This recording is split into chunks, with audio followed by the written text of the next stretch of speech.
فأعوذ بالله من الشيطان الرجيم بسم الله الرحمن الرحيم وذكر فإن الذكرى تنفع المؤمنين صدق الله العظيم.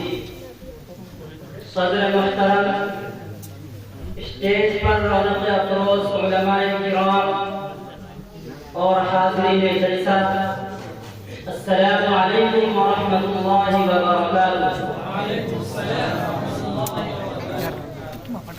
محترم سامعین کرام،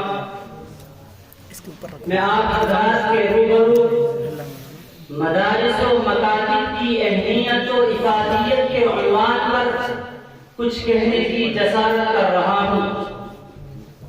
یہ مدارس جو آج ہر چہار جانب نظر آ رہے ہیں، کچھ جھونپڑیوں اور چھپروں کی شکل میں تو کچھ قلعوں کی مثل مضبوط عمارتوں کی شکل میں، یہی حقیقت الاسلام کے وہ حسین سنگم ہیں جن سے ملت کا وجود قائم ہے. یہاں طالبان علوم نبوت کی علمی تشنگی کو بجھایا جاتا ہے اور انہیں علوم اسلامیہ اور فنون دینیہ سے آراستہ کیا جاتا ہے اور قیادت کے اسرار و رموز سکھائے جاتے ہیں. دوستو، یہ مدارس دار الفقہ چبوترے کی شاخیں ہیں جن کے اصل بانی سید الکونین صلی اللہ علیہ وسلم ہے. یہی جنت کی رہنمائی کرتے ہیں. یہاں باطل عقائد و نظریات کی آندھیاں رک جاتی ہے. بدعات و خرافات کے امنتے سے رات تھم جاتے ہیں.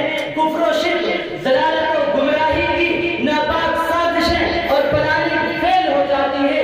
محترم بزرگوں اور دوستوں، میں ان مدارس و مکاتب کی اہمیت و افادیت کو کہاں تک بتاؤں اور کیسے بتاؤں؟ سچ اور حق تو یہ ہے، انہی مدارس کی وجہ سے، انہی مدارس کی بدولت آج ہمیں ایمان جیسی گرا قدر دولت نصیب ہوئی. انہی مدارس کی بدولت آج ہمیں وحدانیت کا درس ملا. انہی مدارس کی سعی سے ہمیں جینے کا سلیقہ ملا. انہی مدارس کی وجہ سے ہمیں سنتوں کا خزینہ ملا. ملت اسلامیہ کے حضور فرزندوں، مجھے کہنے دیجیے اور میں بات ڈنکن کی چوٹ پر کہنا چاہتا ہوں کہ آج اسی مدارس کا صدقہ اور دفعہ ہے.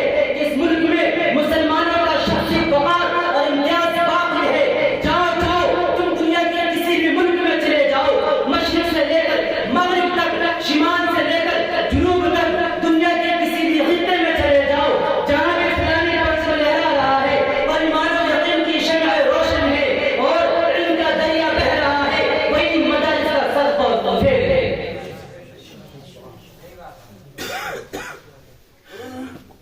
ملت اسلامیہ کے جیالو،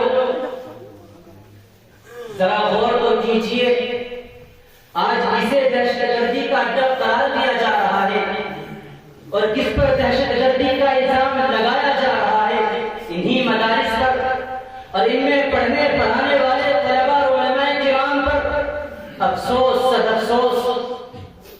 ارے یہ مدارس تو اس قابل تھے کہ انہیں سینے سے لگایا جاتا، انہیں پلکوں پر بٹھایا جاتا، انہیں پھلنے اور پھولنے کا موقع دیا جاتا، ان کی تعمیر اور ترقی میں ہر طرح کا تعاون کیا جاتا، ہر وقت ان کو سرسبز و شاداب رکھا جاتا، کیونکہ یہی وہ مدارس ہے جن کی کوکھ سے جنم لینے والے علماء اور فقہاء کی قربانیوں سے آج ہمارا ملک باقی ہے.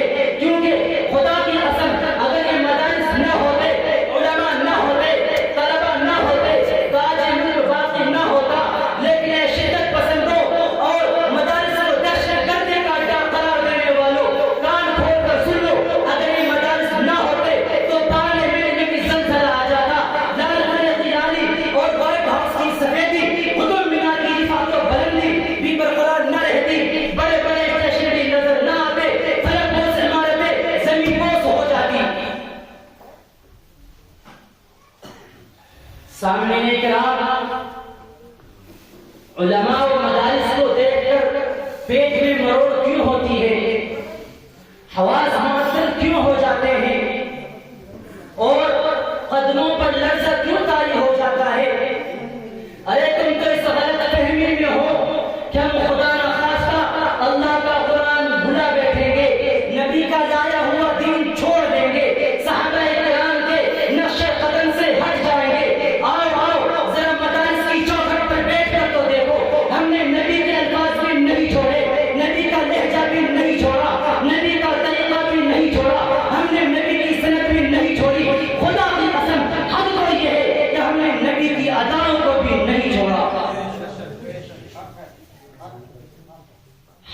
گرامی، تعجب خیز بات تو یہ ہے کہ اس کے باوجود بھی دنیا ہمیں یہ کہا دیتی ہے کہ ان مدارس نے ہمیں دیا ہی کیا ہے۔ ارے میں تم سے پوچھنا چاہتا ہوں کہ شیخ الہند کو کس نے جنم دیا، جو علم کا خزانہ، شریعت کا مطالعہ، معرفت کا ستون، طریقت کا رسیا، سیاست کا بہار، قیادت کا معلم، حلم و بردباری کا سنگم، سادگی کا منارہ اور بے مثال نمونہ تھا۔ یہی وہ شیخ الہند ہے جس نے ہندوستان کی آزادی کے لیے مالٹا کی جیل میں قید و بند کی صعوبتیں برداشت کی۔ یہ تحریک آزادی اور سرزمین ہند کے زندہ نقوش ہے جنہیں مٹایا نہیں جا سکتا۔ ارے مجھے بتاؤ تو صحیح، کیا ائمہ اربعہ جیسے مجتہد کس نے دیے؟ شاہ ولی اللہ جیسا محدث، قاسم نانوتوی جیسا معلم، رشید احمد گنگوہی جیسا فقیہ، اشرف علی تھانوی جیسا مدبر، انور شاہ کشمیری جیسا حافظ حدیث، عبید اللہ سندھی جیسا مجاہد اور حسین احمد مدنی جیسا اولو العزم کس نے عطا کیا؟ الغرض ہر طرح کی کامیابی اور کامرانی اور سپہ سالاری کو مدارس نے وجود بخشا ہے۔ سامعین کرام، کیا یہ بات اظہر من الشمس نہیں ہے کہ انہی مراکز علم کے وطن سے سینکڑوں ایسی ہستیوں نے جنم لیا جن سے ملت کو پاسبانی ملی، اور خدا کی قسم آج بھی اگر کہیں ملت کو پاسبانی مل رہی ہے تو انہی مدارس کی دین اور برکت ہے۔ غیور مسلمانوں، میں تو یہاں تک کہتا ہوں کہ ان مدارس کی اہمیت و افادیت مساجد سے کم نہیں ہے۔ اگر مساجد میں قرآن پڑھا جاتا ہے تو مدارس میں قرآن پڑھنا سکھلایا جاتا ہے۔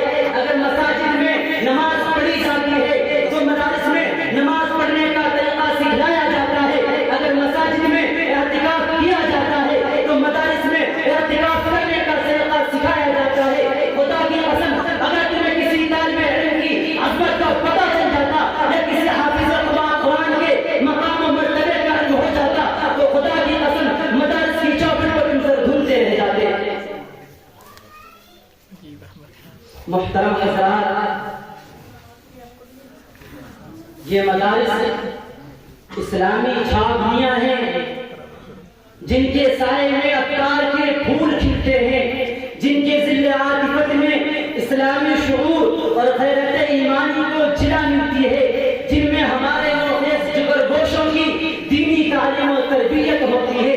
لہذا وقت کا تقاضا ہے ہم ان مدارس سے وابستہ ہو جائیں، ان سے تعلق قائم کریں، ان کی عیادت کریں، ورنہ یاد رکھو یہاں بھی یورپ کی طرح میخانے آباد ہو جائیں گے، کفر و الحاد کی بے عزت آندیاں چل پڑیں گی اور فکر گستاخ کا ایک سیلاب امڈ آئے گا۔ شاعر نے کیا ہی خوب کہا ہے،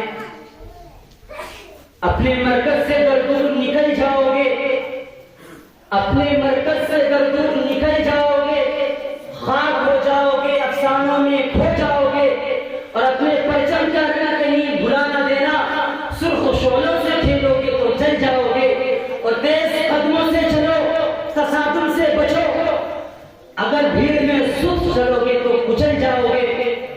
ہم سفر ڈھونڈو نہ کسی کا سہارا چاہو، ہم سفر ڈھونڈو نہ کسی کا سہارا چاہو، ٹھوکریں کھاؤ گے تو خود ہی سمجھ جاؤ گے۔ آخر دعوانا الحمدللہ رب العالمین۔ السلام علیکم ورحمۃ اللہ وبرکاتہ۔